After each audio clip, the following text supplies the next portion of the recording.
होली की शुभकामनाएं आप सभी को। लेकिन इस होली मैं तुम्हें ऐसी कुछ बातें बताने वाला हूँ जिन्हें अगर तुमने अपने जीवन में उतार लिया है तो तुम इस होली से अपनी लाइफ तुम्हारी चेंज होने लगेगी। धीरे धीरे तुम खुद ही अपनी लाइफ में चेंजेस पाओगे अगर तुमने इन बातों को फॉलो करना शुरू कर दिया। तो मैं बात कर रहा हूँ द 48 लॉस ऑफ पावर के रूल नंबर 70 के बारे में। इस नियम का मतलब सिंपल है, तुम्हें अपने नेक्स्ट मूव के बारे में किसी को नहीं बताना है।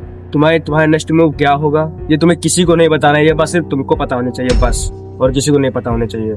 क्योंकि इंसान उस चीज से उन इंसान से सबसे ज्यादा डरता है जिसके बारे में उसको कुछ पता ही नहीं होता है। उसको पता ही नहीं कि इंसान आगे क्या करने वाला है या क्या करेगा, इसलिए अपने नेक्स्ट मूव को किसी को नहीं बताना। भाई थोड़ा अनप्रेडिक्टेबल बनो। जब लोग तुम्हारे नेक्स्ट मूव को नहीं गेस कर पाते तो वो नर्वस हो जाते हैं, वो समझ नहीं पाते कि तुम्हारा नेक्स्ट मूव है क्या, तुम क्या करने वाले हो। और जब वो नर्वस हो जाते हैं तो कंट्रोल तुम्हारे पास आ जाता है, क्योंकि अब वो गेस नहीं करेंगे तुम क्या करने वाले हो। अगर तुम ज्यादा बोलते हो, अगर तुम बार बार बोलते हो, अचानक से बोलने लगे, फिर एक दिन अचानक से चुप रहने लगे, कभी लोगों के सामने बहुत अवेलेबल रहते हो, कभी बिल्कुल अनअवेलेबल हो जाते हो, कभी किसी के साथ अवेलेबल होते ही नहीं है, तो सामने वाला बंदा सोचता है आखिर इसके मन में चल क्या रहा है। ये कभी ज्यादा बोलता है, कभी बोलता ही नहीं, कभी आता है, कभी आता ही नहीं। तो वो कंफ्यूजन क्रिएट हो जाती है उसके मन में। उसके मन में एक कंफ्यूजन बन जाती है कि इस बंदे के मन में चल क्या रहा है, और इसी के बारे में सोच सोच के वो खुद परेशान होता है और पावर तुम्हारे हाथ में आ जाती है। इसलिए तुम्हें अपने नेक्स्ट मूव को कभी किसी को नहीं बताना है। अगर तुम्हें पावरफुल बनना है तो अपने नेक्स्ट मूव को कभी किसी को मत बताना है। सबसे पहले तुरंत रिएक्ट करना बंद करें। जब तुमसे कोई बात कहता है तो तुम तुरंत रिएक्ट ना करो। जैसे अचानक से गुस्सा हो गया, अचानक से खुश हो गया, अचानक से कोई भी इमोशन तुम्हारा आ गया, तुम्हें तुरंत रिएक्ट नहीं करना है।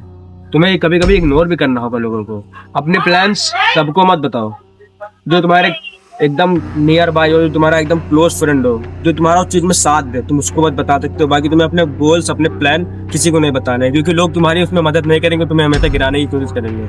और जो तुम अपने रूटीन बनाते हो उन्हें रोज या हफ्ते में या महीने में तोड़ते रहो, ताकि लोग तुम्हें समझ ना पाए कि ये बंदा करना क्या चाहता है। जो भी अपने रूटीन नियम बनाओ उन्हें 1-2 हफ्ते में, 1-2 महीने में तोड़ते रहो, ताकि लोग तुम्हारे रूटीन को समझ ना पाए कि आखिर में तुम करना क्या चाहते हो। तभी तो उनके दिमाग में कंफ्यूजन क्रिएट होगा। लेकिन एक वार्निंग इसमें याद रखना है, इसका मतलब ये नहीं है कि तुम पागल बन जाओ, तुम इमैच्योर बनने लगो। तुम्हें इस नियम को एकदम केयरफुली तुम्हें इस नियम को एकदम फॉलो और अप्लाई करना है लोगों के ऊपर।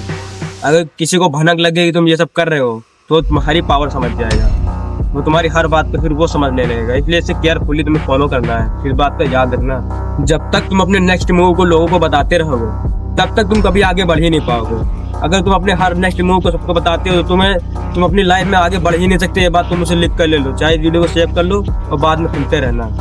तो ये वीडियो यहीं पे एंड होती है, ये लो यहीं पे खत्म होता है। कल मैं बात करने वाला हूँ द 48 लॉस ऑफ पावर के रूल नंबर 80 के बारे में।